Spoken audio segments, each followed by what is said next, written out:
have a tall speaker tonight or something. This is a little unstable, so be careful. I am just ecstatic to be here. I think we have a truly remarkable event here, put on by the Malcolm Weiner Center for Social Policy and the Institute of Politics here at the Kennedy School. And we're just very, very fortunate. In fact, if I were to make a list of the top 5 or 6 people that are having a major impact on children's issues and helping us get back on track, 3 of them are on this panel tonight. And so I think it's quite extraordinary. Now, you may be having trouble counting 3. There are only 2 here. Dr. Brazelton was getting an award in Philadelphia today, and he changed his plans to come here. He had a 4:30 flight, but the tunnel's a disaster. So somewhere during this course of the evening, we hope the good doctor will be in, and we're just going to proceed, and he'll respond with great thoughtfulness to the comments of the senator, I'm sure. He had some theater background. Let me start by introducing our speaker tonight, and I am very honored to introduce Senator Jay Rockefeller. This is a man who overcame a Harvard education and went to West Virginia to work as a VISTA worker. And unlike many VISTA workers, he stayed and stayed and stayed and stayed, and kept working with and working for the people of West Virginia. And he's been a state congressman, a state secretary of state. He was president of West Virginia Wesleyan College, 2-term governor, and since 1984, a member of the U.S. Senate. He's served with very great distinction on many commissions, caucuses, study groups, and the like. He's the greatest chairman in Washington. It's very clear. It's widely known. He was chairman of the bipartisan commission on comprehensive health care, the so-called Pepper Commission. And perhaps most importantly for today's forum, or tonight's, he was the chairman of the National Commission on Children. Now, he was a spectacular choice to chair an absolutely impossible committee. Spectacular because 2 of his primary issues has been concerned with trade and competition on the one hand, and families and children on the other. So that gives him that rare vision to realize that these are not opposites, but indeed that worrying about children is precisely how we have to worry about competitiveness. It goes to the heart of our economic future.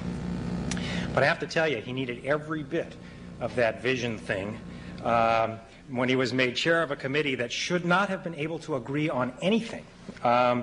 Members of this committee included, were appointed both by the White House and the Congress. It included governors, and mayors, and businessmen. It had members from the advocacy left to the fundamentalist right. It had advocates, and it had academics. In short, it was a recipe for either complete divisiveness or complete pablum. This commission worked for 3 years. It held dozens of hearings, site visits, meetings, working sessions into the night, and I'm told the senator missed 1 meeting in that entire time.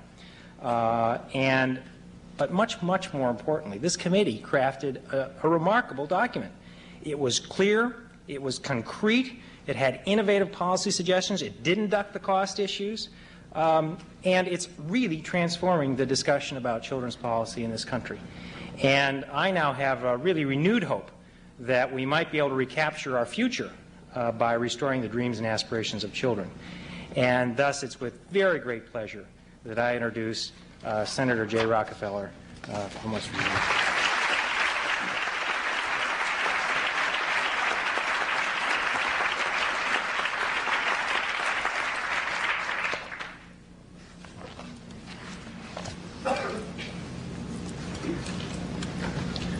You forgot to say, David, that I worked my way up the hard way.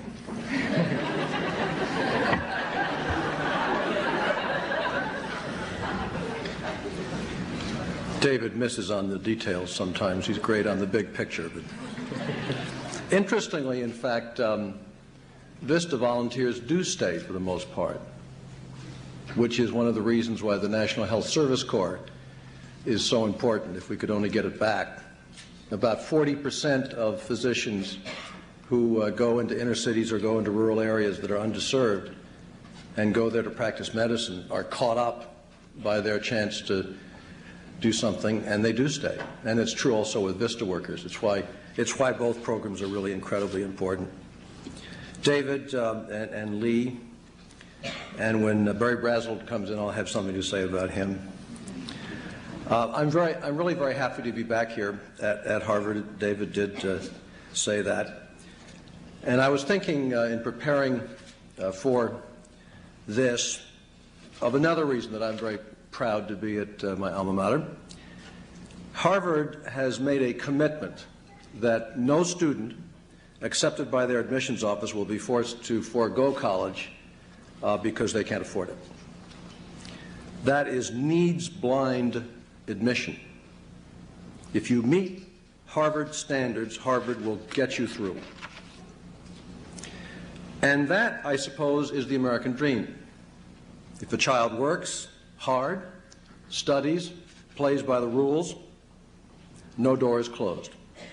Harvard, the Senate, debatable, but I sit next to Tom Harkin, whose father was a coal miner.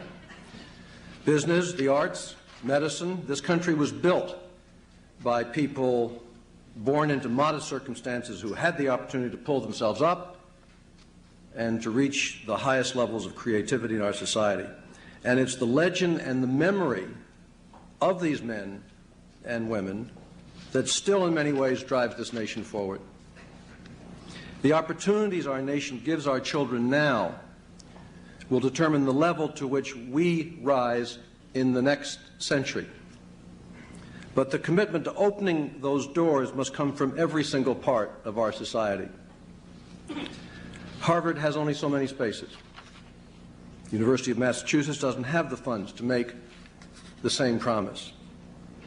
If you're poor, you can probably earn a scholarship. If you're middle class, maybe, maybe not. Family income has stagnated for 20 years now, while the cost of tuition has doubled. Parents can't afford to put their children through school. Students can't find a job that lets them work their way through school. If you can't afford to live in an affluent neighborhood, chances are your public school isn't very good anyway. A child might not really be ready for college. Chances are that budgets have caused library hours to be cut back. Chances are that violence and drug use are growing common at the same time that children's services are being cut back. That your parents have to work and don't have much time or much energy at the end of the day. And in too many neighborhoods, one or both parents are absent altogether, and most of the time. Role models are increasingly rare, and it might never occur to a child that Harvard or University of Massachusetts is willing, in fact, to help. That hard work and college are a sure ticket to success, to becoming a truly productive member of our society, more so indeed than perhaps a factory job or a cocaine deal. Despite the best efforts of individuals and institutions like this university, a tremendous chasm is opening now between the relatively few truly affluent Americans who understand the opportunities we have and possess the knowledge and the resources to take advantage of those opportunities, and the great middle class. If that gap becomes unbridgeable, if we cannot honestly promise every child in America the opportunity to achieve the success that you and I enjoy, we will have lost our soul as a nation. That is what the National Commission on Children was about. And that understanding bought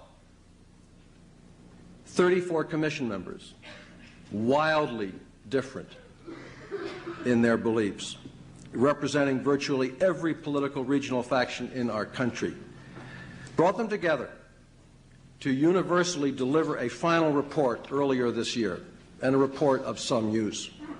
We were bound by common goals: a nation where every family is strong and stable, where no child is touched by poverty or avoidable illness, where every child enters school ready to learn, and every school offers an excellent education, and where every child has an opportunity to earn the privileges and the responsibilities of parenthood, citizenship, and employment. For 2.5 years, we on the Commission conducted an ambitious assessment of our children in this country and their families. We traveled the country to consider the difficult issues that touch the heart of our national well-being.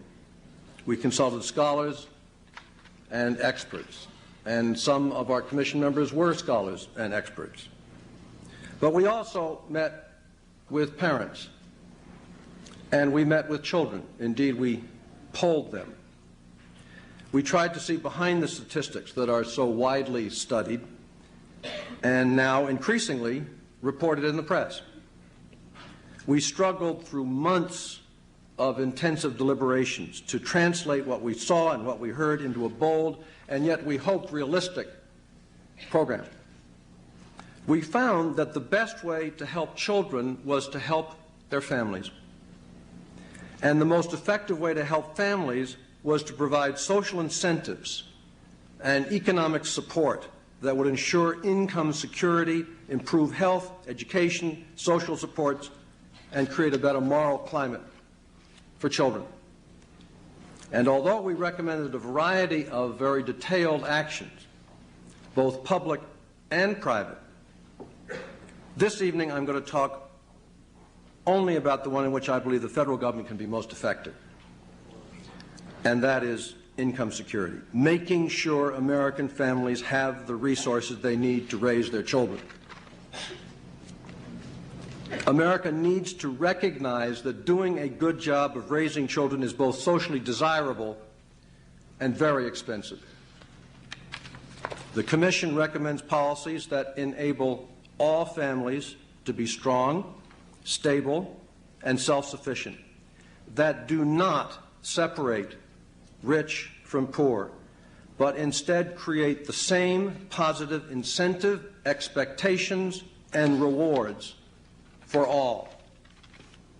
We embrace policies that give parents the freedom to make basic choices about what is best for their own children. And we take special care to meet the needs of middle-class families. Middle-class families are walking a tightrope, teetering towards economic success, absolutely at the mercy of an unexpected gust that will blow them off the line. We all know what happened during the Reagan-Bush era. If you paid taxes, you lost ground. If you were a wage earner, you lost ground. If you were a child, you lost ground. And if you were a middle-class parent trying to raise your kids, pay your bills, and tuck a little money aside, you lost a whole lot of ground in these past 10 years. Our recommendations end the neglect middle-class families have faced and embrace the values that they have given us, to wit, hard work, strong families, and economic independence. The centerpiece of our plan is a $1,000 refundable tax credit to replace the current personal exemption for dependent children. This proposed credit would be available for all children up to the age of 19, providing a basic level of income support. Every family raising children would be better off, and every family raising children would get that credit. For poor families, that credit provides badly needed help without the stigma of welfare. About that, we were passionate. And without limitations on work or on earned income. For low-income working families, it may be the boost they need to continue to choose work over welfare. For middle-income families, it is a tax cut that allows them to keep more of what they earn to offset the rising costs of raising children. Some critics say that it will encourage low-income parents, especially unmarried teenagers, to have children they can't support. or use the money to buy alcohol and drugs. We hear that a lot in Washington. But limiting credits to families who earn enough to owe taxes denies basic income security to at least 1/4 of all children. To be precise, 50% of all black children, 45% of all Hispanic children. Families with a parent who worked full-time, full year at a minimum wage would be left out under any tax credit proposal which is non-refundable. And so would families with one full-time and one half-time worker, both earning low wages. In other words, playing by the rules, doing what you're meant to do in this country, and then being slapped down by public policy. If this nation is serious about rewarding hard work and reducing welfare, then we must make work pay for those in low-wage jobs. Somebody who came in does not have one of those low-wage jobs. Hello, Barry. Before I continue, I want to point out that some of the categories that I've been using are, in fact, initially misleading. This study and our nation are predicated on the assumption that poor, working poor, and middle class are the same people at different periods in their lives. That Americans move between these categories over the course of years, over the course of generations. Poor, working poor, middle class. It's fungible.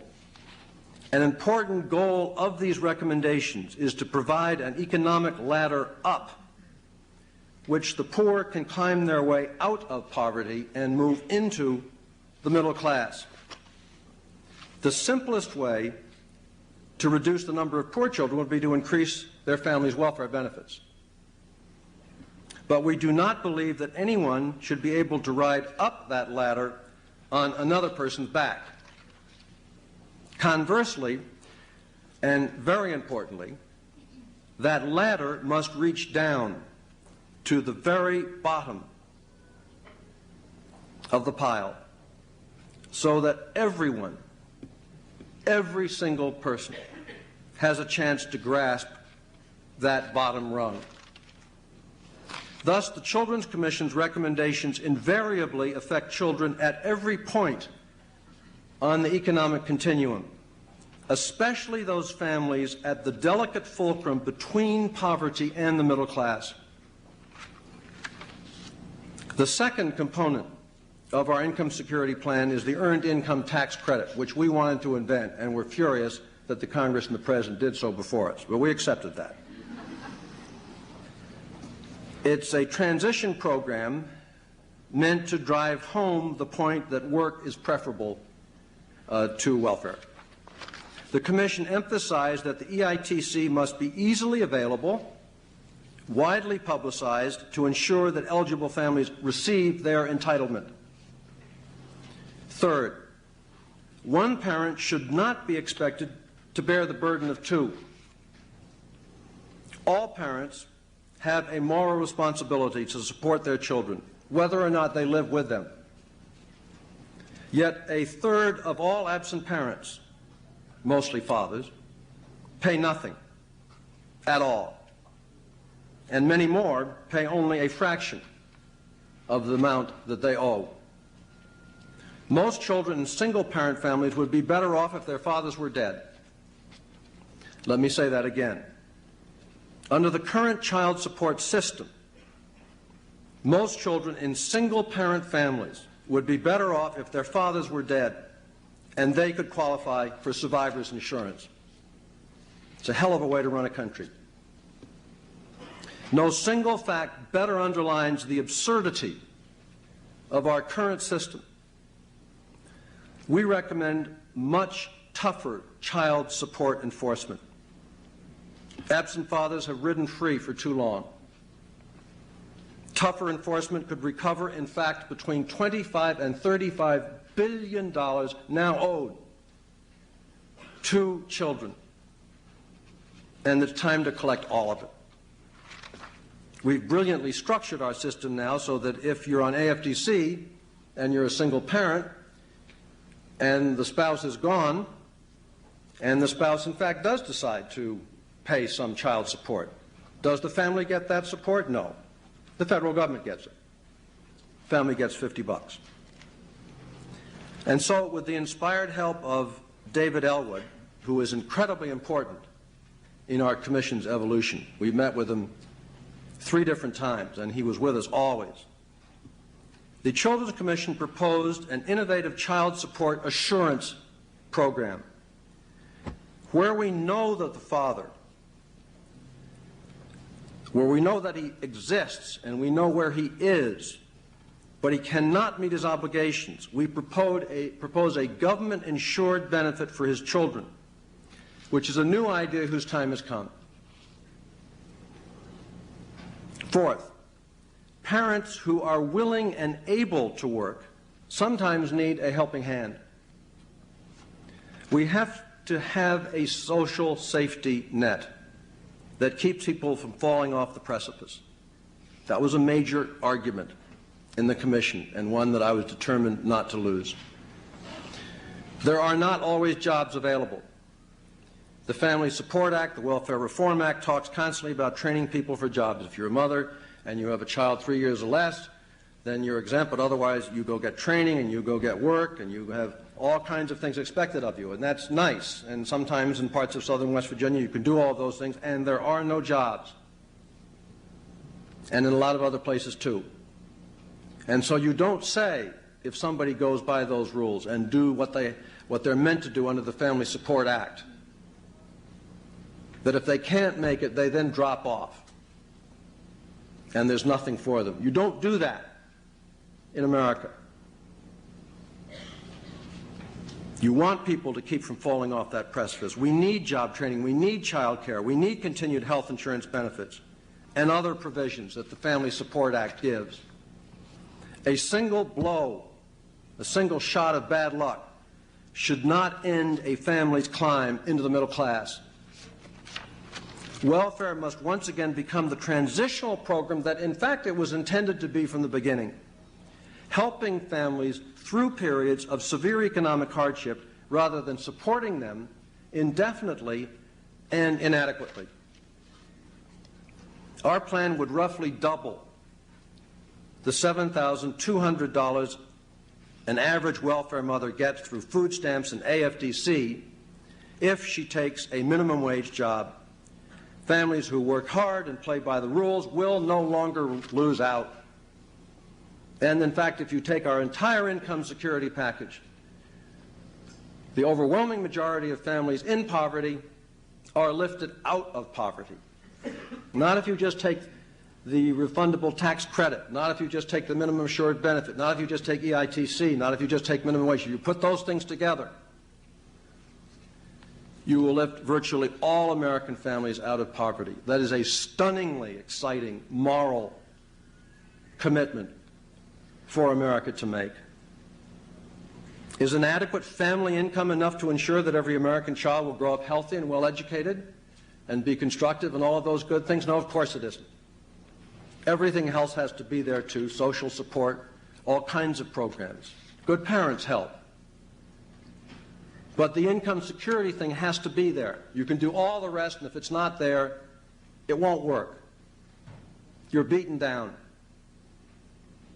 I'm angry at a system which, when David and I were in Charleston, West Virginia with the Commission, with a father and his wife and their 2 kids who had been working in a coal mine for a lot of years until he was laid off, not by dint of his work, but by the fact that he was replaced by a machine, which happens a lot. And he'd been trying to do the best he could on his own. He's on welfare. He doesn't like that. The world looks at him and decides that he does like it. That's the so-called them process that we have in the society. We sort of put them off there. Well, he doesn't like it. He doesn't like being on welfare. He wants off, he wants out of it. So he gets his GED, And he's going to school, getting some training to repair medical equipment, which is a darn smart career choice, because that's one field that continues to grow. Lots of medical equipment is assured in the American future.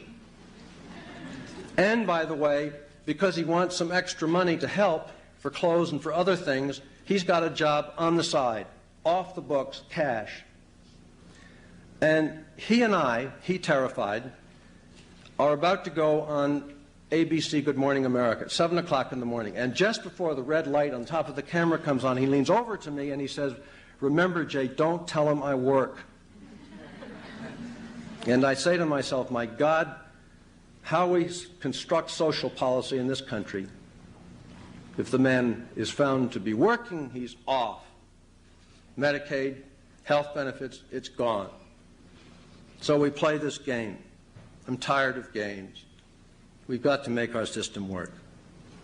Beyond a decent income, children need loving parents. They need safe and secure homes and neighborhoods. They need adequate health care. They need decent child care. And they need challenging schools. And none of that is easy. But an adequate income enables many families to meet these needs directly by purchasing services, choosing where and how they wish to live, or securing job-related benefits like health insurance, for example. Fully following the Children's Commission would generate an estimate $40 billion of new federal costs. Staggering figure, of course. That's our goal. That's what needs to happen. Anything less is less than what needs to happen in this country. But if we can't get all of it in the first bite, then, all right, we go to 750, or we go to 500, which cuts it in half. But we do not give up the refundable nature. One does not vote for, one does not countenance, one does not accept in the hopes of favoring middle-class support, which both parties, particularly mine, are now bidding avariciously to get back. And so we're talking about tax cuts for the middle class.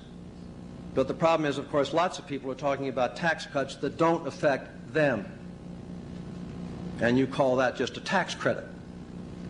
It's a tax credit. You don't say non-refundable, you just say it's a tax credit. The effect, of course, is it leaves out 20% of all children. That is wrong. Those proposals are being put forward now. And in this feeding frenzy to please the middle class, to buy back their favor through a tax cut, which they deserve after what we've done to give benefits to the wealthy over the past 10 years. I mean, it's all there. The case is there. But who knows in this country the difference between a tax credit and a refundable tax credit? How many people know? How many people know what that means in this country? Politically, it does not exist as a political problem, so you can get it through and save money by not letting them have any of it. That's wrong. That cannot be allowed to go forward. In any case, whatever we start off with in terms of a refundable tax credit, it will be an investment in the future, and it will pay off powerfully. And then we cannot pretend that every dime that we appropriate will, in fact, be spent on nutritious food and sensible clothes, or save for a home, or things for school, or into a college fund. And we have to understand the rage that so many Americans, in fact, do feel at the thought of their tax money going to them. Our former president talked a lot about welfare queens. I heard it a great deal. I could repeat all the stories. It's been burnt into the American psychology. And then again, we all feel it ourselves from time to time. If we're honest, I do. I drive home from the Senate through a rather bad neighborhood in Washington, D.C. Every day I go that way, and every night I come home that way, and I've sat at stop signs, and I've watched some men and some women full of apathy and stronger things, coasting through their lives on the public dole, so to speak, and I've been angry. And so should we all. It's not meant to work out like that. But on evenings, I also look out and I don't see parents because I see their children playing on those sidewalks among the litter.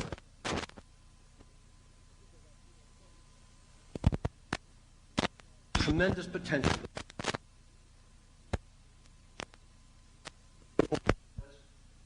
Inspiring, or I see another lost generation. I'll never forget Barry Brazelton and I arguing on some television show. He was saying we've lost 2 American generations, and I was saying no, we've only lost 1. And I'm saying this is ridiculous. What are we talking about? We have lost. What are these random shootings about? 3 mornings ago, a dead body was deposited in my driveway. On the other side of the house, he pulled out a gun and tried to shoot his wife. He was blind. He missed. And 3 doors away, also at a contiguous neighbor, somebody broke in, knocked down a lady in her late 80s, and took her jewelry. That happens. It's not fun in that city or in most cities. But we cannot allow a justifiable anger at some parents to be vented on their children. Nor can we allow the short-term satisfaction of drastic action to blind us to the long-term consequences of walking away from millions of children. We are not in this country us versus them. This is not our social fabric. This is not our construct. All of us in America, we believe, are irrevocably bound together. That's why what you do for tax policy must affect those who have money, those who aspire to having it, those who have absolutely none, and anybody in between. The future of wealthy families is inextricably bound up with the future of the poorest of families. And if we ever come to the point where we start treating them differently, and in the tax code is where you do it viciously, that is the point beyond no return. Belated attention to middle-class concerns and values, which is very much in the air, should not be an excuse for further dividing the middle class from the poor. Indeed, despite the public perception, most poor families identify strongly with middle-class aspirations for security and for material reward. 3 out of every 4 poor people work. Practically, politically, it's a difficult time to take on new challenges in Washington.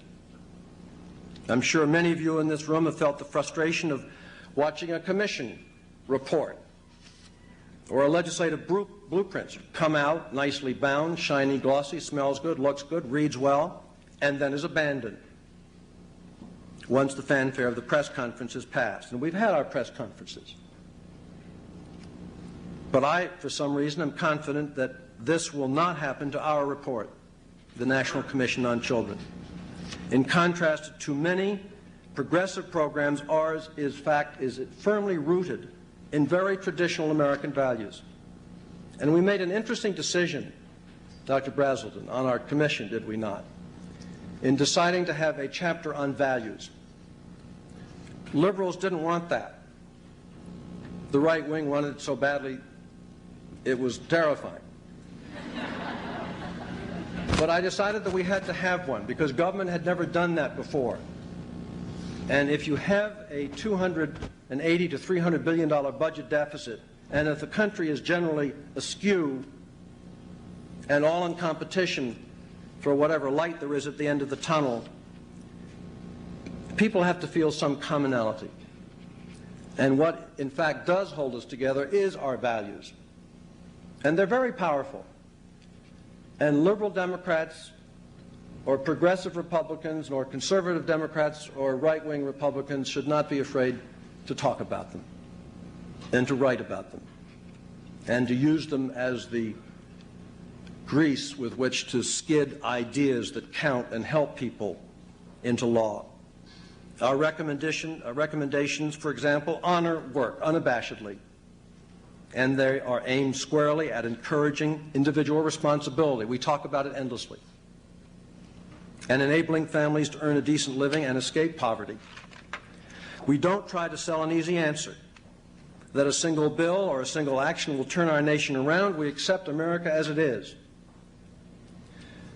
Finally, I believe that we have both captured the political atmosphere and that we have helped to guide it in the direction that we on the Commission want it to go. There is no question in my mind that there is a tremendous frustration among the people in America who are trying to raise families. And I believe that there is a growing recognition that meeting the needs of children and family is everybody's business. It is the nation's agenda. As Congress and legislators at every level looks for constructive responses to the anger they find, I believe they will turn to this report. And when they do, and tax cut proposals are already piling up, I will be there to defend the basic tenets of the Commission report, like tax credit refundability. I will not accept approaches that divide America. We must build one America. We have shown what we can do in the Persian Gulf. We are spending billions to meet a military threat that may no longer exist, or if it does, it's in a very different form.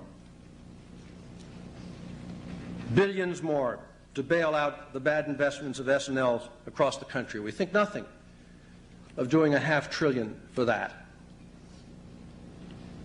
We are trying to broker peace in the Middle East.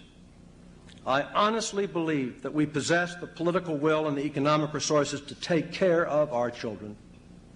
I believe that we are willing to commit to America's next generation, and that we should. Thank you.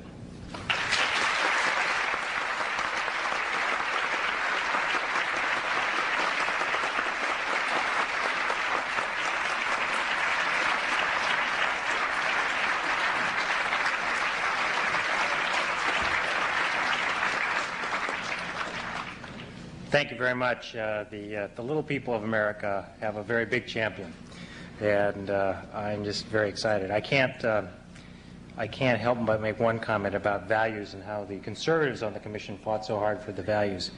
I don't know, somehow work, family, community, and responsibility sound like things that we all can support and get behind, and I think when we all start fighting for those values, we'll discover the Commission reports where we come out. Our next speaker has been flown in specially. And then held up in the Callahan Tunnel and Sumner Tunnel, I guess, the other direction, probably for ages. But we are enormously grateful that he has made it. Dr. T. Barry Brazelton is someone in America, in fact, no one in America speaks with more authority, intelligence, warmth, and empathy about children and their families than Dr. Brazelton. He's a clinical professor of pediatrics emeritus at Harvard Medical School, but he's a professor just about everywhere. Anybody that can talk him into it, he's there. He's written scores of scholarly articles, more than 24 books. His books on children have really been the source for child rearing, really since they've appeared. He's the host of the award-winning television show What Every Baby Knows. And I must say with great pride that although I'm not a Brazelton, I'm going to do this to you, Barry. I'm sorry. It's Brazelton child myself. My children are. And indeed, in keeping with your fine emphasis on empowering parents, it's another tough word. I'm having trouble here. And encouraging them to trust themselves, even as you're instructing us on child development, I can say I'm also a Brazelton parent. The thing about Dr. Brazelton is he hasn't stopped there. He's also used his considerable energy and eloquence to advocate children's causes. And the number of major activities that he's in on his Vita literally fills several pages, single space, one line per item. Just to pick a random one, he's on the board of the Missouri Parents as Teachers program, a really model and exciting program. Most recently, he's helped found a extraordinary grassroots organization called Parent Action. And it's designed, here comes that word again, to empower parents and to really get them involved, to work for families, for themselves, for their children. And indeed, he's got some brochures that he's going to get us passed around here in a minute, I think. In addition to all these many things he's done, he was appointed by the Speaker of the House to be a member of the National Commission on Children, and indeed is here today. He is the recipient of dozens of awards and honors. As I mentioned, he just received one today. And another one he recently received is something called, it was an award that I just loved the title of. It's called the Small Miracle Award from the Center for Autistic Children. Well, Dr. Brazelton's been responsible for a great many miracles, and we're extremely grateful to have him with us here today. And I guess you're going to stay seated because Lee is, whatever, too short for this or something like that. Thanks very much. David, thank you for that fantastic... I'm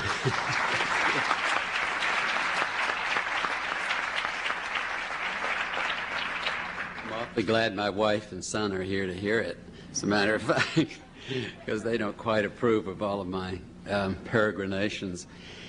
But I really am very honored to be on the podium with three of my major heroes. I am absolutely stunned to be here, as a matter of fact. But I think, having spent the last 2.5 years traveling around the country with Jay to see what's going on for kids and families has really knocked me for a loop. I think it's really frightening what we're up to in this country and we aren't paying attention to. When you think about 50% of our children living with a single parent for a significant part of their lives and being part of the coterie you were talking about, and at least 25% of our children living in deep poverty, in which there's a 40% dropout of kids who go to high school but never finish. I think these are statistics that need to hit home, but I can't stop at the poverty sector. I think the middle class sector is in deep trouble too, and the kind of stress that we're raising our children in without any supports in the middle class gives me the creeps. I've been working mostly with middle class Canterburyans all this time, like David and his family, but I really had to turn my attention to the fact that 18% of the babies at the Boston City Hospital are being born to addicted women and are disorganized and are going to have a very, very tough time getting themselves organized enough to go to school and not end up with impulse disorders that will end up in prison later on. And our children are going to have to face those kids unless we begin to turn our attention to the etiology of these addictions that we're seeing as an epidemic all around our country. I was just in Philadelphia today, and their addiction rate at the city hospitals is up closer to 20% than ours. I think this ought to frighten everybody, and I hope that the one good thing that will come out of it is that it'll shove us rapidly toward wondering what's behind this. Why are we in an epidemic like this? And of course, as soon as we do, we realize that these are self-medicating people. They're medicating themselves against the hopelessness, the helplessness, the anger they feel at being in a poverty sector in our country, or being ethnically different, or whatever the circumstance might be. I think the future of this country is at risk, and I think it is 2 generations we've lost, not just our children, which are endangered, but this last generation, which is endangered. And it makes me wonder why. You know, what is it in this country that leaves us so insensitive, that makes us only one of 2 countries in the world who don't pay attention to families and children? What is it that we're up to, and that gives us this macho image of ourselves as having to save the world when our internal structure is so endangered? And this is what I've been trying to think out in my own mind, because I don't think we can really address these issues and get anywhere until we see what's behind them. And as I see it, I think there are 3 major biases that we live by in this country that are still affecting our behavior. And let me remind you that biases are only operant if we don't recognize them. If we bring them to the surface and recognize them, we can deal with them. And in a country as powerful and as exciting and as opportunistic as this one, it seems to me that bringing them to the surface would serve a purpose. The first bias, I think, comes from our pioneering heritage, and it worked for generations. It just isn't working any longer. And that is that we really basically believe families ought to be self-sufficient. And if they're not, they ought to suffer for it. I come from Texas, and that's a very strong bias down there. If you don't work and if you can't make it, you don't deserve to. This is a bias. The second bias is one that is affecting us in this generation particularly, and that is that we basically think women ought to be at home with their kids, and if they're not, they ought to suffer and their kids will suffer. And this, again, is another bias. It may have worked for generations up to now. It just isn't working now. It isn't letting us address the fact that 70% of children under 3 have working mothers, full-time working mothers. And we need to think out what it means to those children to be in a family that's extremely stressed and doesn't feel any support systems around them. And has no community. This is what I find in not only the lack of values, but the lack of community surrounding a young family. I think a young family can make it alone up till the time that it reaches a stress. And the kind of stress I'm talking about is just a baby learning to walk. You know, when a baby is learning to walk, he's up and down all night, all day, cries at you every 3 to 4 hours. Every time you turn your back on him, he screams at you. Families are stressed at a time like that. And nobody there to back them up. It's a very stressful time. And a child gets sick. What do you do? As we said in this brochure, what do you do? Do you call in and say, I'm sick, or I can't get my car started, or what do you say? Do you dare say, I have to stay home because my kid is sick, and I've got to rub that child's back today, and I've got to feed him? Well, they used to feed me castor oil, but I don't think we do that anymore. But at least this is the kind of memory that I remember from my childhood, and I think that these are biases, that we aren't supporting people enough to feel this kind of give in a stress situation. The third bias is the most serious, and this is what Jay was addressing, that we do not like poor people in this country. We don't like poor people, and we don't like failure. And as a result, we're not going to address it. We're going to address it with very serious, what I call dumb rat models. Bob Rosenthal at the Harvard, now he's at the School of Education, first did a study with first grade students. You remember that? And he handed them to randomized them and gave them to 2 teachers. And he told one teacher, your kids have an IQ of 90, your kids have 110. End of first grade, 90, 110. Well, he did this same thing with rats. He took a bunch of rats, randomized them, put them in 2 cages, labeled one dumb rats and the other smart rats. And he got his graduate students to put them through a maze. None of the dumb rats got through, but all the smart rats did. But he filmed his graduate students. And let me ask you if you don't think this pertains to what we're talking about. They'd pick up a smart, middle-class rat, put it down, it'd run right through. They'd pick up a dumb, lower-class rat, drop it in, and of course it couldn't stagger through. Now, I think this is the kind of bias that we approach people in trouble. And our dumb rat model is not working. It's not working in the 3 areas that we're asking you to think of. Well, there are 4 areas in here, and it's not working in any of them. But the 3 that we are talking about tonight, welfare. You know, as David says, welfare is a cancer in our society. And why? Because we demand that people come in and declare themselves failures, lay out the reasons why they're failures, and then they get a handout from our government. Now, what does that do to a smart rat? It makes a dumb rat out of him. So then that's one thing. The other is education. What do we do in our schools? And what have we done by asking parents to step back and leave children to their own schooling? We have other models that I hope Lee will talk about, such as Head Start, which shows that when we include parents, when we literally reach out and address parents as if we needed them, we can make it work. And this is certainly a dumb rat model at present, the educational system. The one that bothers me the most right now is the healthcare system. We are in deep trouble. Jay asked me to go on a campaign with him to advertise and push the Pepper Commission, and I said, Jay, I wouldn't push anything about our present medical system. I'd rather see it scrapped. It's not working for anybody. It's not working for the target population for sure, and it isn't working for middle-class people anymore. It's not working for doctors because we have a dumb rat model. When you walk in the door of a hospital like Children's Hospital, which is very family sensitive, if you walk in looking middle class, ready to fight the system, somebody says, can I help you? If you walk in looking poor, bedraggled, in any way depressed, as any parent would be, they say, what's wrong with you? And then they start writing it down. Everything is wrong with you. And they have a list of what we call WEEDS, problem-oriented diagnosis, all the things that are wrong with somebody. And I asked my fellows, they're pediatricians that have been in training, and they like people, they like families, they like children.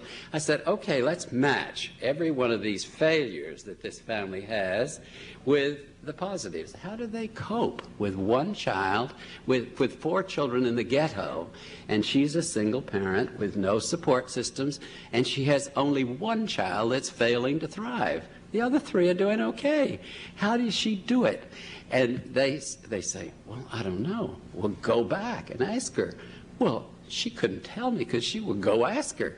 And if you can't ask her, watch her. When the other 3 come up and put their hand on her knee, does she look down and acknowledge them, or put her hand back, or give some signal that, yes, I can care about 3 kids. It's just the 4th that overloads me. And they come back and they say, you know, when I asked her, she sat up straighter, her color came to her face, and she began to tell me. I can't believe it. And then when they acknowledge that, yes, you do care about that kid, you just put your hand back, that she began to unload, and her defenses were down, and she became a smart rat in front of their eyes. Now, I think if we're going to change our health care system to something that works, we've got to change from a Band-Aid system, which is what we've got now. Wait till something goes wrong, then pile on technology and a Band-Aid, and you've got it made. That is not working for besieged people, and I happen to think all parents are besieged when they have a sick child. If they go into an office to get just a medication, or just a shot, or just a physical exam, I think there's a very big disappointment in that office visit.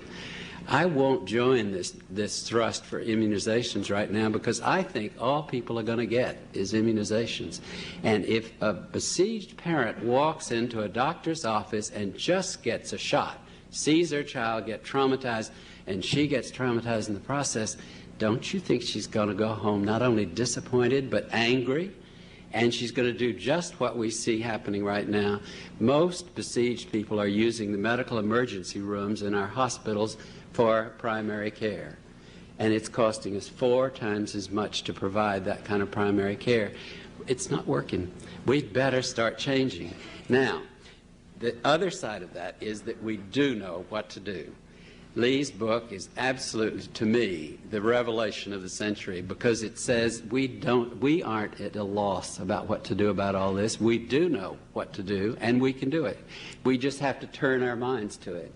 And this is where I think Beyond Rhetoric really gives us some hope. There are things we can do, and we can do them without a lot of trouble. It's going to cost a hell of a lot, but it's going to cost about 10 times as much out there. Now, I would say that if we start thinking about how we can change the model in this country, we already have some evidence. We have Head Start, we have WIC. You know what's so great about them for me, as watching parents in this process, is that these 2 programs recognize the strengths in parents. When somebody comes in to get the WIC, the milk that's handed out for WIC, somebody sits down with them and talks to them about their children, talks to them about themselves. When somebody goes into Head Start in order to keep them coming, somebody addresses what their issues are and how they feel about their children. This is the difference between a dumb rat and a smart rat model, and it doesn't take time. It takes attitude.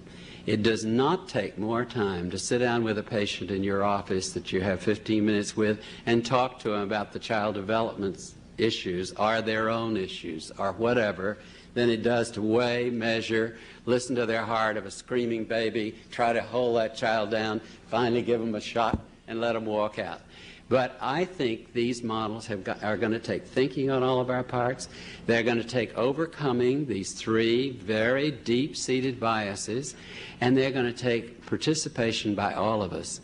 This is why I've gone after this model, the grassroots model for parents, because I think parents right now don't feel competent. They don't feel like they can do the job they want to do.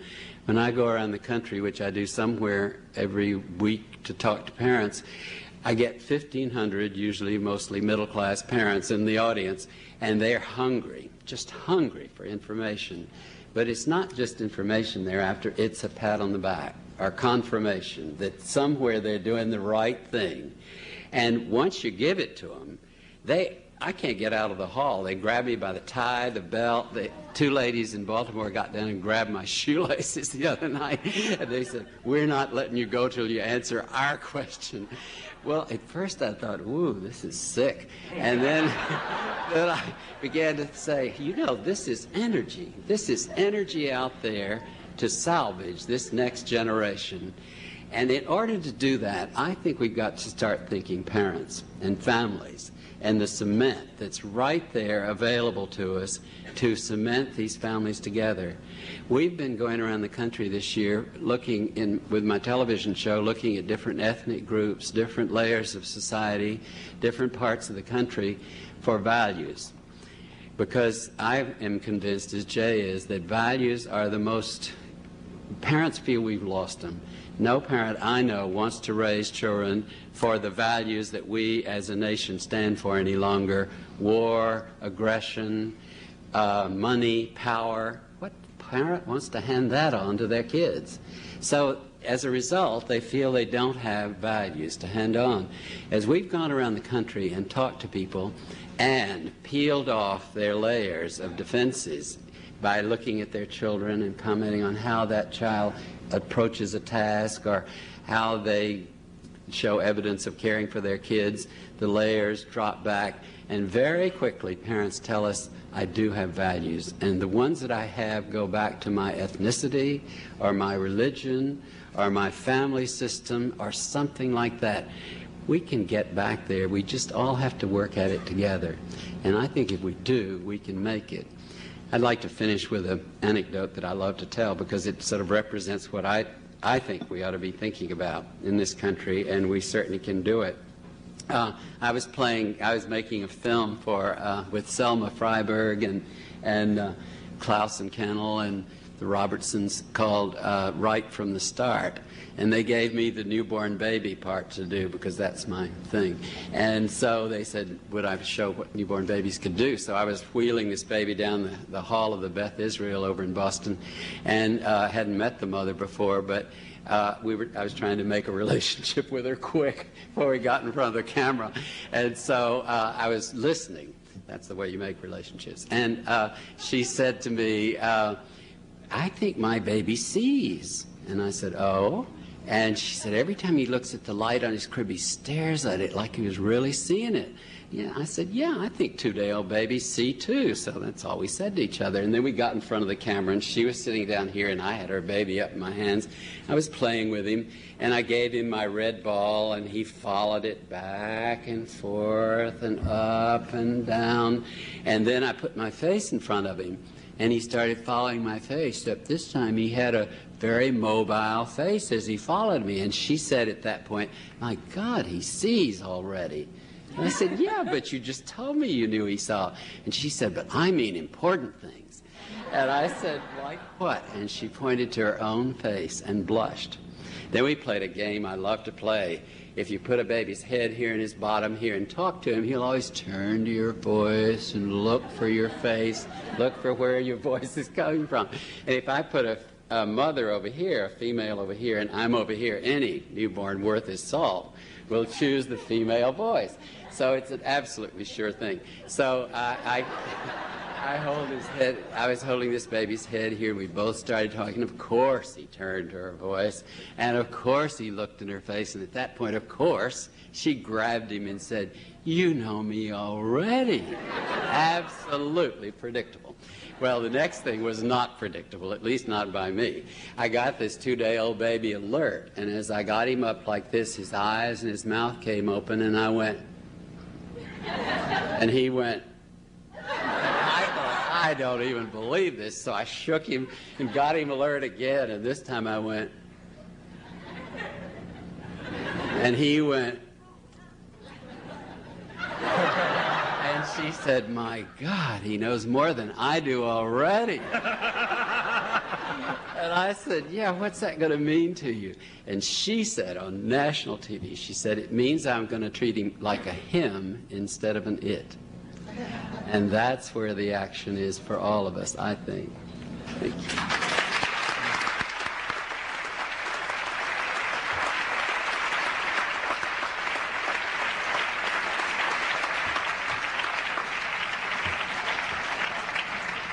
Thank you very much, Barry. I did get a note from our dean saying he would actually be interested in the shoelaces, too. If, Where is he? I won't tell you, I'm getting in trouble.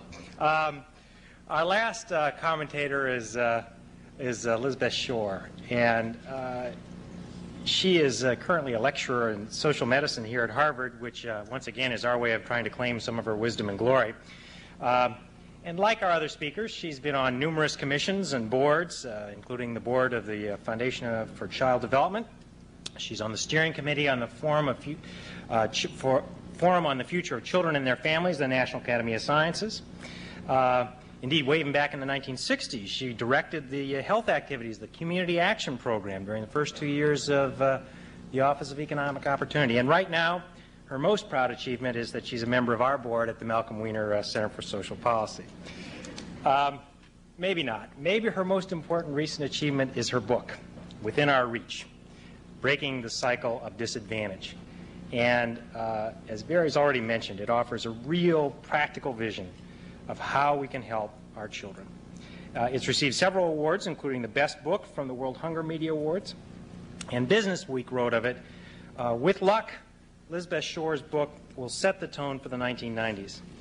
Well, I'm beginning to think, and especially after tonight, I'm beginning to really hope that it will and has done just that.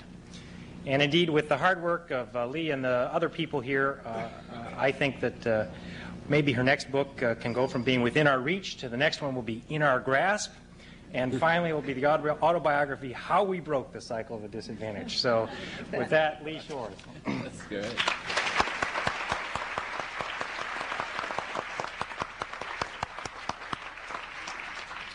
I'm also very honored to be part of this crowd, although if you are hoping for a lot of controversy on this panel, I'm afraid you're not going to get it. This was not one of your intentions in the way you put it together. I join in David's admiration for the work of the Commission.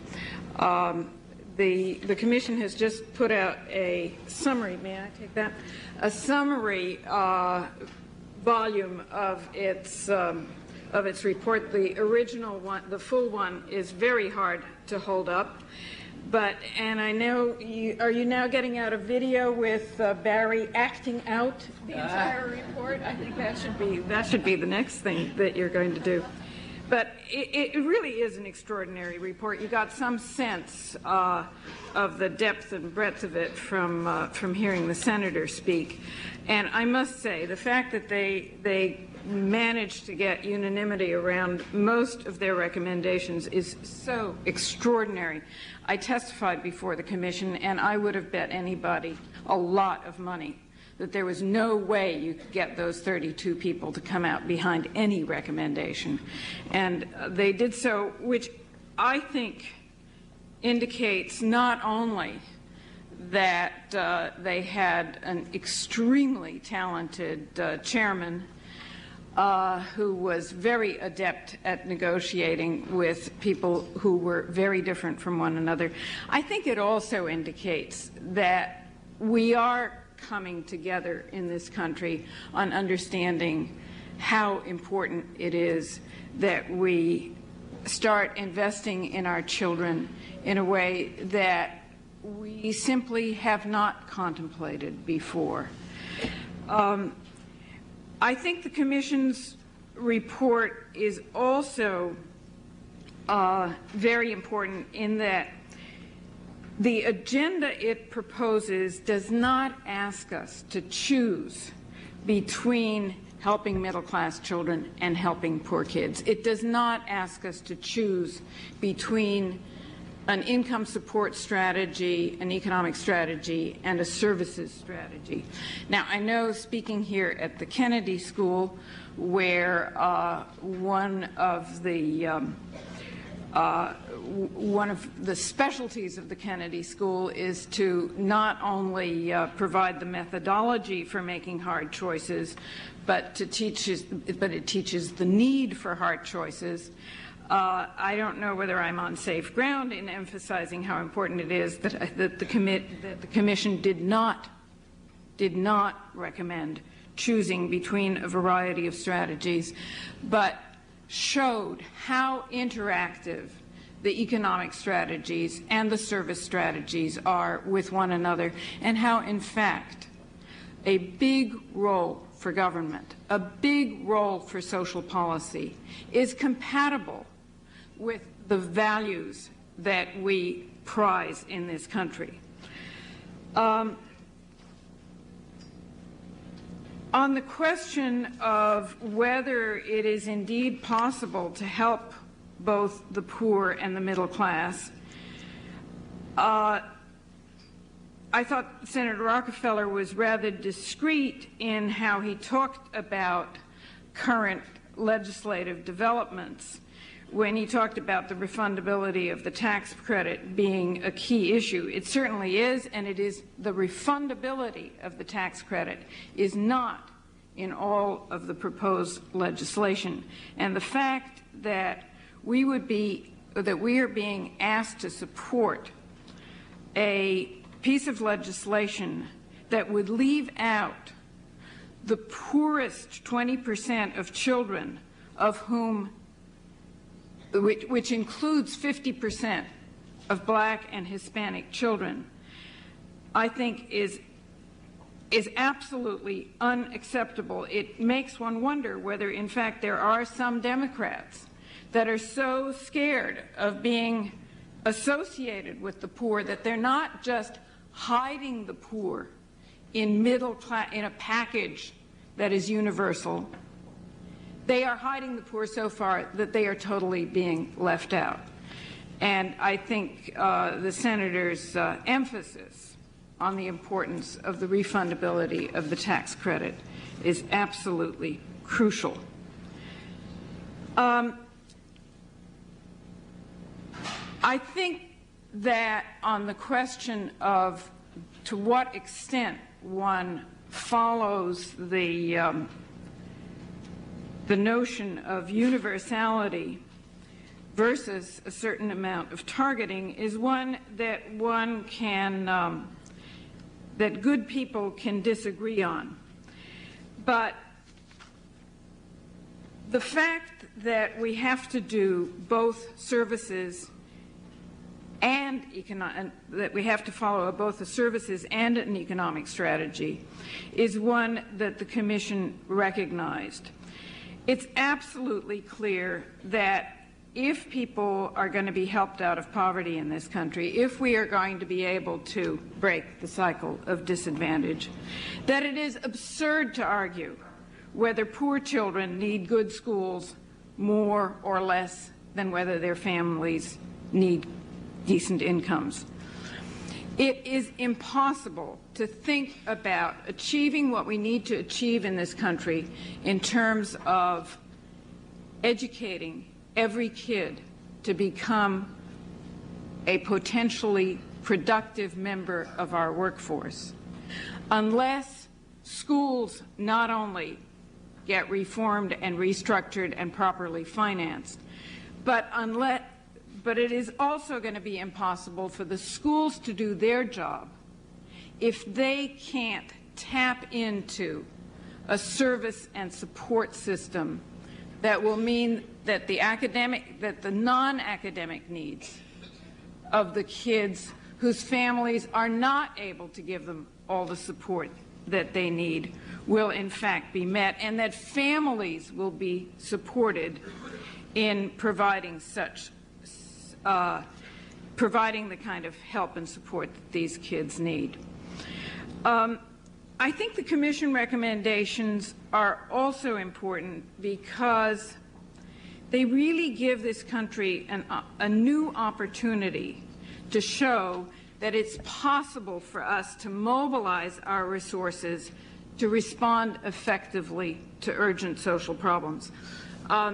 Last Sunday's Washington Post reported a poll which said that 3 out of 10 people in this country, only 3 out of 10 people, believe that government will do the right thing all or most of the time. It is so clear that there is a crisis of confidence in this country with government and with all of our social institutions. Celinda Lake, a pollster, says that the Democrats could win the '92 election if they could demonstrate that they can make government work. But it's not just the next election that's at stake. I think it's far more that's at stake, because if we can't make government work, if the only way we can have institutions working effectively, efficiently, flexibly, if the only way to do that is to privatize them, then I think we are on the verge of creating the most terrible kind of disaster in this country. Now, we know that there are effective health services, that there are effective family supports, there are effective social services. We know that we can change outcomes for the poorest children and their families. We have documented proof, and that is indeed what I wrote my book about the programs that have demonstrated that they can change outcomes among the most disadvantaged families. Now, what we need to do now is we need to coalesce around the agenda set forth by the National Commission, because it is a doable agenda. And it is an agenda that will show that we can make our institutions work. We can make our government work. And it seems to me that only as we show that we can make programs and policies actually achieve their stated purposes, it is only then that people will start believing that such problems as poverty, large-scale poverty, concentrated poverty, are not, in fact, intractable. Because it is true that you don't have to be mean-spirited to walk away from social problems. All it takes is the certainty that nothing can be done to solve them. So I believe we need to make this agenda of the Commission's our own. I think we have to be ready not only to enact the kind of universal programs of income support and health insurance and child care that every other industrialized country already has. We also have to make some very intensive efforts targeted on areas of concentrated poverty. I think we know what to do to make those programs work. They would have to be place-specific and comprehensive and adequately funded. They would have to include comprehensive services, responsive services, schools that work. They would have to pay attention to housing and public safety and economic development. And they would have to be made to work at a level that makes them credible in communities that have really given up hope that anybody from outside is going to be around to help. I mean, just conclude by saying the Commission said that without a vision of a better society, Americans won't be moved to act. I would add to that that we also need to gather and disseminate the evidence that it can be done, and we have to do the work that will make it work. And probably everybody in this room has a role to play in making real the vision of a better society that the Commission has given us. And for that, I think we need to be very grateful.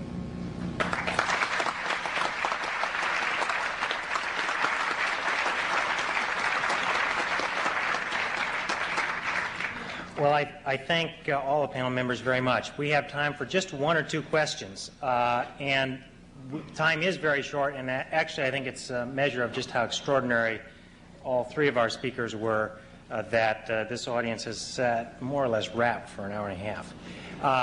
What this means when we ask questions, by the way, is it is a question, not a statement. This is an important distinction, especially when time is short. So there are microphones here and here. I don't know I guess just at the bottom floor. Go ahead. Yes, this is a question to the entire panel.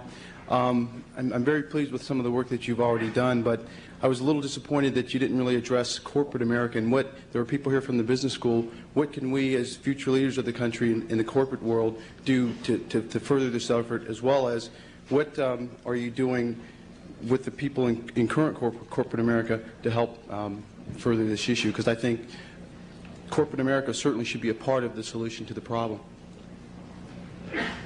One of the most singularly moving examples of something simple that works is mentoring. And it's when somebody from a corporation adopts a kid in a school, not literally, and spends time with that kid. And the change in that kid, the bonding that goes on between the role model, male or female, and the kid is extraordinary. That's happening a lot in corporate America. It's happening obviously in the sort of the larger, more progressive ones, but it's going on through. Businesses are adopting schools. Schools now really depend for the real world dose on businesses, and that works. Businesses otherwise, in many ways, are part of the problem, because they set the climate that only success that's demonstrated means anything. In other words, potential. They minimize in some ways the potential that hides underneath people that haven't been successful yet for a whole variety of reasons. I don't mean that they're part of the problem, that they do this deliberately, but they hold up a level of success that a lot of people simply can't achieve, and hold out the possibility that if you don't get into business, or if you don't become like a business person, that you aren't going to be as successful in this world. So on balance, I think working closely with the school system and very aggressively in inner cities is an enormous role for business people and for the corporations that embrace them. Can I just add one point? I think the fact that when business started getting concerned about whether they were getting well enough trained people coming in, and went to the high schools to try to improve what was going on in the high schools, and found that that was too late to start, and they started working with elementary schools, and pretty soon they were getting interested in Head Start and child care and prenatal care. The force that they can provide, both in local communities, in the states, and at the national level, as powerful citizens who are, some of the leaders of business are coming to recognize this stake that we all have in all kids doing well. My friend and colleague Marian Wright Edelman says what's happening in this country is that doing what's right has begun to converge with what we have to do to save our national skins. And I think that business sees that So those of us who are motivated by compassion and social justice can join with the people who want to win the competition against Japan and make a powerful coalition. I think we can make businesses turn to being family friendly, and we have 6,500 of them. Not a simple job, but we do have 6,500 of them listed at the Child Care Action Campaign in New York, which have nearly doubled their GNPs by becoming family friendly. We have a chance in the next week or so to see whether the House of Representatives will pass the Family Medical Leave Bill, and it could be a major tribute to families if it passes, and if we can override his veto. I've been trying to get to him through Mrs. Bush, whom I've gotten to know, and she's a strong lady. But and I got to his aide, who said that, he really does believe in it. He just doesn't want to mandate it to businesses. And I said, mandate it to businesses? You think businesses come before families? Well, in Washington they do. And I said, well, tell him we've got 100,000 parents who will fight him if he does. Well, of course we don't. But anyway, she went on to say that he does provide 3 months paid leave to people in the White House, and he does want businesses to do it voluntarily. And I said, God, but businesses aren't going to do it voluntarily. But even if he'll just, when he vetoes it, says, I hate to do this to families around the country, and I do believe in it, and I do it at the White House, that could be a step toward what I think needs to be done and what businesses could do so easily. As I say, it would pay off for them to provide shared job opportunities, flex time, available daycare, and all the other countries that we're competing with are already doing all of this. I have a question for Mr. Rockefeller. I don't mean to seem mean-spirited or anything. I'm a little nervous about saying something, but I'm concerned about the way you talked about your recommendations helping people who play by the rules and have middle-class values, et cetera, that you might give an incentive for people who don't, quote, play by the rules and have middle-class values.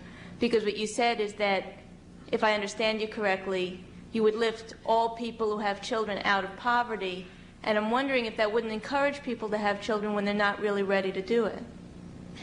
That was an argument that was used in France, which decided to, some decades ago, to have a specifically pro-natalist policy because they wanted that there should be more Frenchmen. And so they having a refundable tax credit, as every other society does in one form or another, Japan, France, everybody, they set about to do that specifically. It simply didn't work. People don't have more children so that they can get another $800. It doesn't help that much.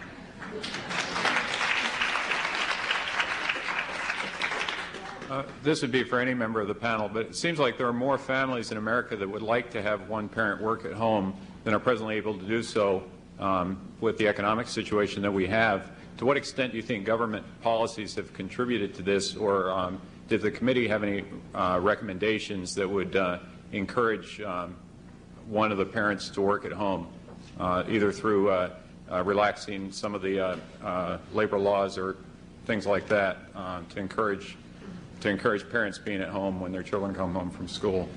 See, I think a lot of parents, spouses, want to be at home, but they don't have the economic freedom to so do.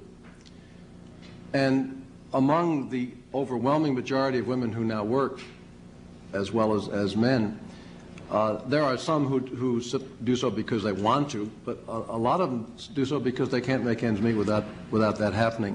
In our commission work, one of the most controversial areas that we had was something called the phrase two-parent families, as opposed to one-parent family. And this was a great rallying cry for the right. We actually could negotiate wonderfully. We could get all kinds of programs if we could slip in a few more references to two-parent families, because, in other words, if both parents were available at work or not, but if they were both available, that said this is a good, sturdy family. A one-parent family indicated that somehow morals were askew, that somebody was being neglected or neglectful.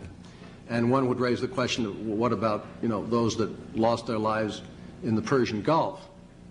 Did that apply to their spouses also? And then there was a short pause. But that's a very problematic contemporary problem. Yes, it would be wonderful if people could find work and be compensated for it at home. And that's one of the reasons that there's a child credit. That's one of the reasons that you want to assist people financially, to have a refundable tax credit with children, because you want to say that bringing up children is one of the most important things that can happen in this country, and having the resources to do it right is honorable and good.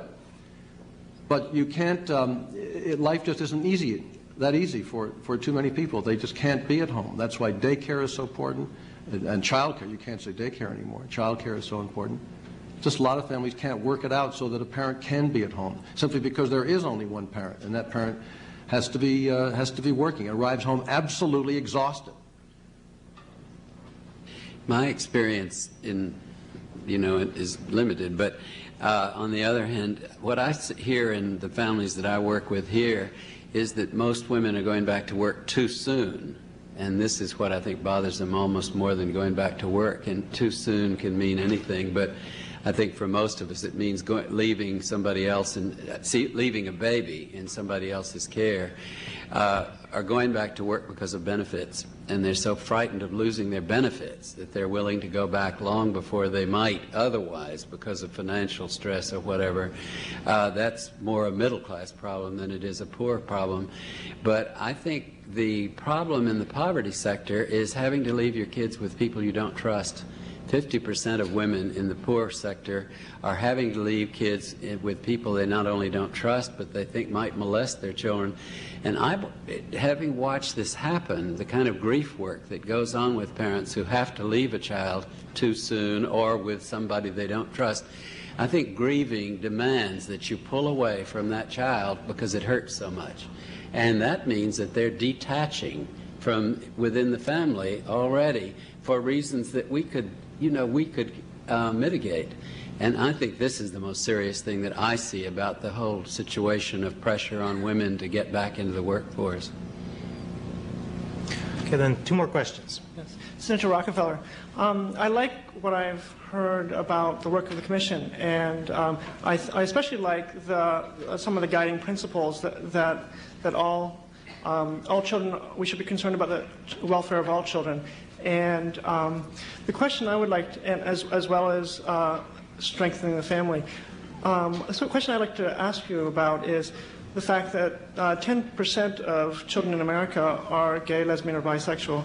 And I want to know what you have proposed or what you have done to help support children who learn that they are gay, lesbian, or bisexual, and then are often rejected by their family, their church, their community. What kind of support can be given, and what have you been doing about that problem? Throughout our report, in the economic parts of it, in the social services parts of it, and in the values parts of it, we reached out to make sure that absolutely nobody was excluded. The ethic of inclusion was so overwhelming in my moral precept to what the whole commission was about that it was never, ever once violated. And that would be true for gay, lesbian children, people, parents, whatever. They were a part of everything that we considered, everything that we did. They're part of the report. Nobody is excluded for any reason. Do you think there were any special needs that needed to be addressed? There may very well be, but in the scope of our work, in that we excluded nobody from the general construct of what we think has to be done in this country, we didn't back off and say, now we'll have special programs here, here, and here. That doesn't mean that should not happen. It means that we didn't do it because of the universality of our approach. In the backing off and saying we want to recognize this, this, and this, we felt then we would compromise what we felt was a very strong moral precept, and that is universality. Last question. Good evening. I was just wondering, you had stated that welfare should be more of a transitional program. I was wondering, do you believe that it ultimately should be phased out totally? That's you see, that's the tricky part, because the answer to that is that we should build a country so that I can answer your question, yes. And you have to keep that model in front of people. You can, on the one hand, you can never pretend for a moment that life isn't very hard. And I can talk about ending welfare in the coal fields of West Virginia until the skies turn green. But there aren't going to be jobs there until the nature of things changes enormously. So I think the game that we play, and it's not an amoral game, is that we say that welfare, as it was originally intended to be, is transitional. And that the assumption is that people are always trying to play by the rules, are doing their best, that we're supporting in the private way and the public way as best as we can, and that they're moving up that ladder. They start in the bottom rung and they keep moving up that ladder because that's just the way America works. So that we play that game, that yes, it will be transitional. But woe the day that we play that game and fool ourselves into thinking that everybody, in fact, is going to be able to hold on to the bottom rung of that ladder, because they will not. And perfectly good people, because they happen to be in the wrong piece of geography, in the wrong economic moment, can't reach that bottom rung, and they have to be protected. And that's why you never let loose of the social safety net, which has the economic benefit. Do you see it being, can I ask one last question? Do you see it ultimately being transformed into something else where that people won't, once they're onto it, they're sort of addicted to it, and as you were saying, if they get a job, they can't get off of it, and they're still like in limbo with a job or being on welfare? Yeah, I mean, I think it's fairly sensational if I can get up and honestly say that if you put this income security policy into law, which it is not now, that the overwhelming majority of American families are lifted out of poverty. Literally lifted out of poverty. I think that's an extraordinary statement. Now, the problem, of course, is the question is, do we get beyond the rhetoric? And we haven't yet. Thank you very much. Well, I think we all talked about it a lot. David Elwood had such a powerful influence on us when he talked about what a cancer it was in our society and how no other culture has this kind of cancer, that we were all really looking for ways to create what I call escape velocity. You know, a particle can escape the system by supporting them at the right time in the right moment. And I think all of the efforts that we made, and I can't commend Jay enough for the effort he made to bring us all together, because we were disparate as hell, and we remain disparate as hell. But he worked hard to get us all together to agree, because it was critical in this administration to have people bipartisan report. But I think we all felt that the earlier we can get there, the more we can support families, the more we have a chance of passing on a decent self-image to those children via a decent self-image in their families. And this is the way I would look at it, as prevention. If you look at the report, the medical system is all aimed at trying to get a preventive system going instead of a therapeutic one. And I think education and also the welfare system with a safety net for those that can't make it, but a booster for the ones that can and that we can motivate. Can I just add one comment to that? The emphasis on helping kids is very relevant to your question, because the institutions that now are supposed to serve our kids are adding to the risk factors faced by the children of people on welfare. What we're doing with the way we run a lot of our services and programs and institutions, including schools, is almost guaranteeing that another generation will be consigned to a non-productive life. And that's why that's another whole reason why it's so important to turn that around and to do the things that we know work, so that this next generation won't be caught in the same bind. And of course, the income support to the families is the key to that, because the greatest risk factor of them all is family poverty for kids. So once we do what we have to do with income supports, and we change those institutions that are serving poor kids, that's the way to break the intergenerational welfare cycle. David, before you sum up, I have one thing I want to say about Jay. I don't think we could have pulled this off at all without a leader as sensitive and as thoughtful and as generous as Jay Rockefeller. He was I would never go on another commission. I guess I would go on another commission, but I wouldn't unless I was in the kind of leadership that he offered us, because he really could see both sides and bring them both together in a way that I think is very rare in our present government situation.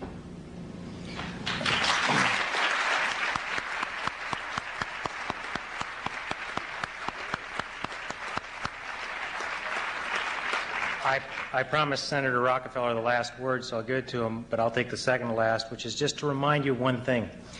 You know, sometimes I'm sure the rhetoric up here sounded like rhetoric.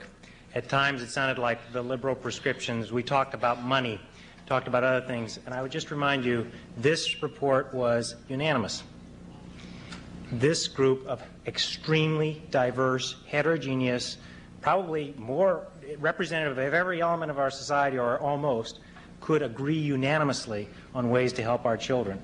That's why it's such a remarkable achievement. So the last word to Senator Rockefeller, and then we're concluded. Which is that I came out of this 2.5 to 3 year experience really full of hope, very angry at a lot of things that I saw, but almost none of that anger could be directed at people fairly. We saw so much of the system which goes against the will of good people trying to do their best. And I will never forget in Charleston, West Virginia, the head of all of our social workers in West Virginia, worked for social work all of her life, was giving testimony, and then she sort of dissolved into tears halfway through and couldn't go on. And her point, slogging away at the work of social work, which is where I began, is that's why she went into the business, because she loves people, she wants to help people.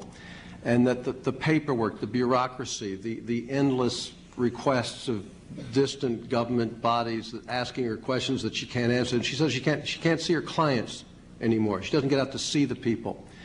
I'll never forget a doctor in South Carolina, in a very rural county, the home of Marion Wright Edelman.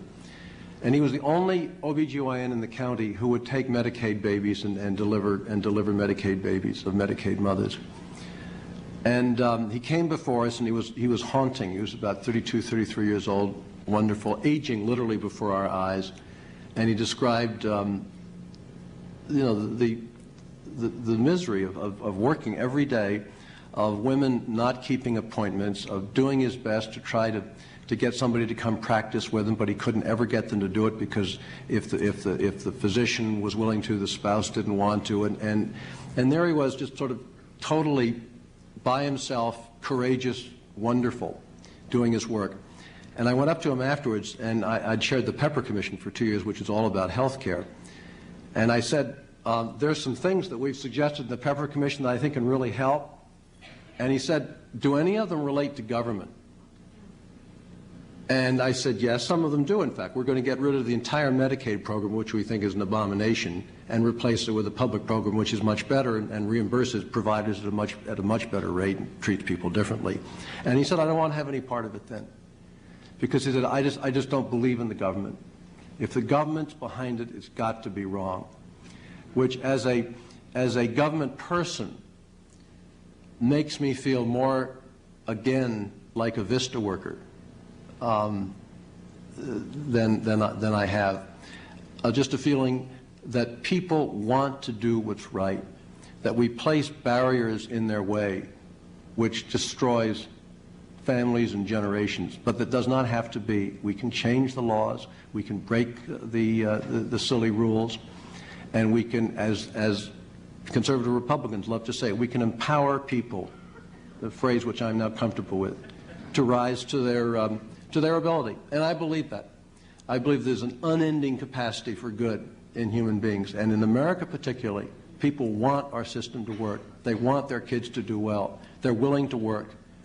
We have to make it possible as much as we can in this country to give them that chance. That's all. Thank you very much.